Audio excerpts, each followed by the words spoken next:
હવે છે ને આપણે તમે જો અવાજ કાઢો છો ને બધા કલાકારનો, જી એમાં પેલા હિતેન કુમારના અવાજ કાઢીને થોડુંક સંભળાવો એટલે આપણે ચાહકોને મજા આવે. હિતેન કુમારના અવાજમાં. હા હા. સમગ્ર ગરવી ગુજરાતની જાહેર જનતા એટલે કે 18 સમાજને હું ભગવાન માનું છું.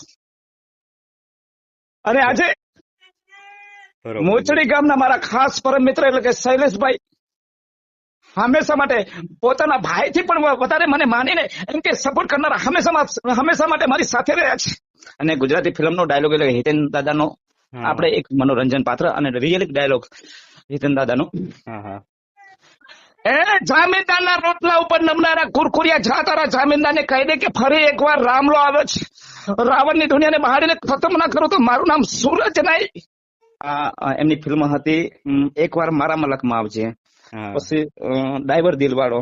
હા હા હા. એ જાનકીના બાપુ, આ ભલે તમારી દીકરી રહેતી હોય બાકી પ્રીત તમારી છે. એક અમાનત તરીકે તમારે આંગણે મૂકીને જઉં છું. જો એને કાંઈ થયું તો સમજી લેજો કે તમારી હવેલી બાળીને ભસ્મ કરતા આ રામને વાર નહીં લાગે. આ ડાઈવર દિલવાળો. હા હા હા હા હા. ખૂબ સરસ. અને એ બીજી ફિલ્મ હતી પહેલી એકવાર પીઓને મળવા આવજે. હા હા હા. જે ખડીએ વજયસિંહ ઠાકોર તમારે આંગણે આવે છે એ ખડીએ તો મોતને મુઠ્ઠીમાં લઈને આવે છું.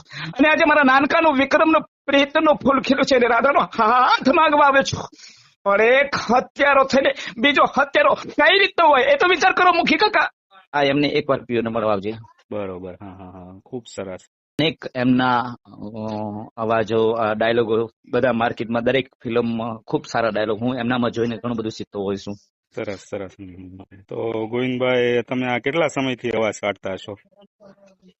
આમ તો મિમિક્રી કરવાનું તો દાદા એવું છે કે પહેલા જેમ કે અમારી પરિસ્થિતિ મારી પોતાની પરિસ્થિતિ બહુ વીક હતી ને અમે ત્યાં મહેસાણા સિટીમાં રહેતા. હા હા હા. અને ભણવાની ઉંમરે મજૂરી કરવા એમ કે ભણવાની ઉંમરમાં ફેરી કટલેરીની ફેરી કરતો. અને ત્યાં આગળ સિનેમામાં ત્યારે તો જમાનો હતો ગુજરાતી ફિલ્મનો એટલે સિનેમામાં મમ્મી પપ્પા ઘરેથી ફેરી કરવા મોકલા અને ત્યાં આગળ થિયેટરોમાં જઈને બસ એક ફિલ્મ 50 વાર જોવાની એમાંથી ઘણું બધું શીખવા મળ્યું. પણ કલાકાર બનવાનું બહુ સપનું હતું મોટું. બરોબર. પણ કદાચ કુદરતને જે ગમતું હતું એ થયું. હા. અને ફિરોઝ દાદા. હા, ફિરોઝ દાદા. આ રૂપસિંહ ના રૂપની એની જાણનારી નથી ઓળખી શકી તો પેલી દેખડીની કડવી સો ઓળખી શકવાની છે. ના ના, ખૂબ સરસ. કારણ કે દરિયાના પાણીને કોઈ માપી ના શકે ને આ જોરાવર બાપુને કોઈ પહોંચી ના શકે. એમનો ડાયલોગ. પછી ઘણા બધા ફિલ્મો છે એમાં આવ્યું આ ધુલજંગ સિંહ નો દાવ એટલે તરવાલ વિના વાઢી નાખે સાવ, એક પડે ને તો પાણી પણ ના માંગે. આ એમનો.